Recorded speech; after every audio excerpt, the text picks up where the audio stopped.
nós viemos até o Laboratório de Entomologia da UENF para conhecer os testes feitos até se chegar às armadilhas que matam a Aedes aegypti.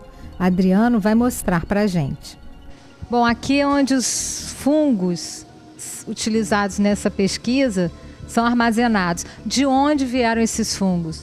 Esses fungos sobrevivem naturalmente no meio ambiente, matando insetos, pragas agrícolas principalmente.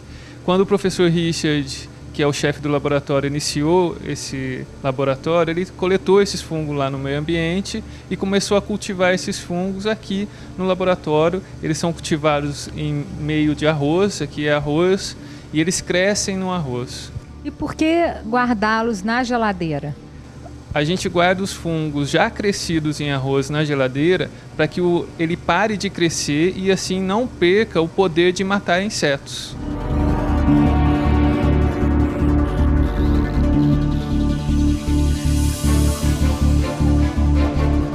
A gente precisava primeiro no laboratório fazer ensaios para saber se realmente o mosquito ia morrer por ação do fungo. Então, na literatura, a gente já sabe que o pano preto atrai o mosquito Aedes aegypti. Então, a gente pegou esse pano preto, ok? E aí a gente cortou ele num tamanho que dava para colocar dentro desse pote, que vai ser o nosso pote de experimento. Eu banho, né, esse pano totalmente aqui nessa formulação do fungo. Então, eu estou banhando aqui, ele vai ficar todo impregnado com fungo. Então, seco rapidinho aqui só para ele não ficar pingando e coloco dentro desse pote que é um pote de teste, né? Enquanto o pano está aqui, a gente precisa adormecer os mosquitos para poder jogar os mosquitos aqui dentro. Com o que vocês adormecem o mosquito? Esse mosquito, a gente adormece ele com CO2, de 30 a 50 segundos de CO2 eles já adormecem. Eles não morrem, eles só adormecem. E aí fica mais fácil para vocês manipularem. Manipular esse mosquito, poder tirar ele daquele recipiente e colocar ele dentro desse pote teste para que ele pouse nesse pano preto e se contamine com esse fungo e posteriormente morra pela ação do fungo. Quer dizer que a morte é instantânea, ele se contaminou, ele morre? Não, a morte demora um pouco, demora até 2 dias, mas isso é bom. Por que isso é bom? Porque se ele demora até 2 dias para morrer, enquanto esse mosquito estiver contaminado e estiver entrando em contato com outros mosquitos, por exemplo, na hora do acasalamento, ele vai estar passando o fungo para outros mosquitos. Então ele vai estar contaminando esse mosquito no ambiente. É uma disseminação natural. Eu queria entender de que forma que esse fungo age no mosquito para matá-lo. O fungo, quando ele entra em contato com o mosquito, ele penetra o mosquito ativamente. E aí, penetrando o mosquito, ele libera uma toxina que vai fazer com que o mosquito morra por sua ação tóxica, né? Por essa toxina.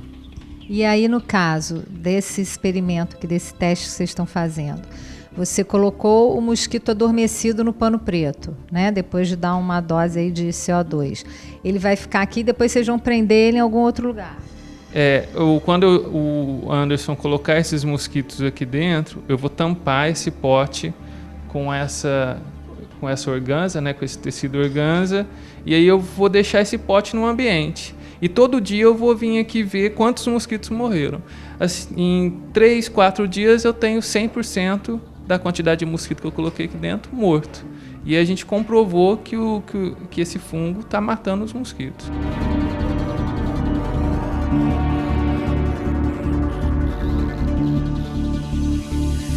Aqui no microscópio, as paletas que foram trazidas das residências lá de São João da Barra são observadas e os ovinhos que as fêmeas colocaram são contados. Agora, o que isso significa? A quantidade maior ou menor de ovos aqui na paleta, Adriano? Nas residências, o fungo mata o mosquito adulto e aí o número de ovos vai reduzir nessas paletas. Então, com o tempo, o número de ovos vai ser sempre menor e a gente tem observado isso. dizer, então, que o bolsista conta e vocês vão fazendo uma comparação com o tempo para ver se realmente está diminuindo o número de ovos, que consequentemente seriam futuros mosquitos, né? Isso daí. E além de esses ovos que, se aparecerem nessas paletas, aqui no laboratório a gente inviabiliza eles, contribuindo ainda mais para a diminuição da população de mosquitos. Bom, aqui, além das armadilhas, né, a gente vê também uma estante cheia de coisas. O que é isso? As paletas que vêm de São João da Barra com ovos, a gente coloca dentro da água e aí na água vai eclodir as larvas. Essas larvas vão se transformar em pupa e depois de pupa vão se transformar em adultos. Esses adultos, aqui no laboratório, a gente testa com fungo para confirmar se realmente esse fungo está matando esses adultos, que seriam os adultos que estariam lá em São João da Barra. Então a gente tem a confirmação da mortalidade dos mosquitos pela ação do fungo aqui no laboratório, assim. E existe a possibilidade desses mosquitos que nasceram aqui, desses ovos que estavam na paleta que vocês recolheram, estarem contaminados? Na ciência, a fêmea só pode transmitir o vírus para o ovo em volta de 10% de probabilidade. Esses mosquitos que estão aqui, eles não estão contaminados. Eles só se contaminariam se eles tivessem picado uma pessoa que estivesse com dengue. Então essa pessoa teria que estar com febre, com dor de cabeça, com náusea, com vômito. E aí é nesse momento que a pessoa passa o vírus para a fêmea, que vai fazer a alimentação sanguínea.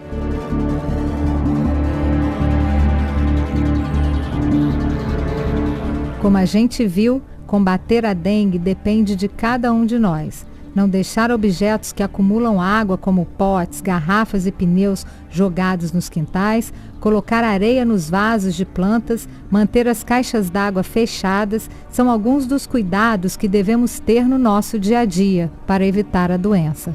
Faça a sua parte. O Ecovia fica por aqui.